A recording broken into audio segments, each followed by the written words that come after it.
शिवराज्याभिषेक दिन हा संपूर्ण महाराष्ट्रासाठी नव्हे तर अखंड हिंदुस्थानासाठी एक महत्त्वाचा क्षण होता आणि या क्षणी शिवाजी महाराज आपल्या मावळ्यांचे बलिदान आठवून खूप भावनिक झाले असतील।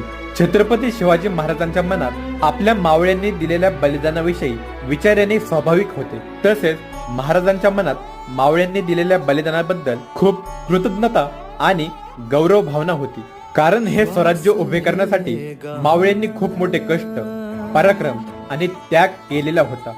आपल्या मावळ्यांच्या शौर्यामुळे, त्यागामुळे आणि बलिदानामुळे हे हिंदवी स्वराज्य उभे राहिले आणि याचीच जाणीव होऊन छत्रपती शिवाजी महाराज हे नक्कीच भावनिक झाले असतील। आपल्या मावळ्यांच्या बलिदानामुळे स्वराज्याची रक्षा करण्याची आणि ते अजून मजबूत करण्याची प्रेरणा महाराजांना नक्कीच मिळाली असेल आणि शिवराज्याभिषेक सोहळ्यावेळी महाराजांनी आपल्या मावळ्यांना आदराने स्मरण केले असेल।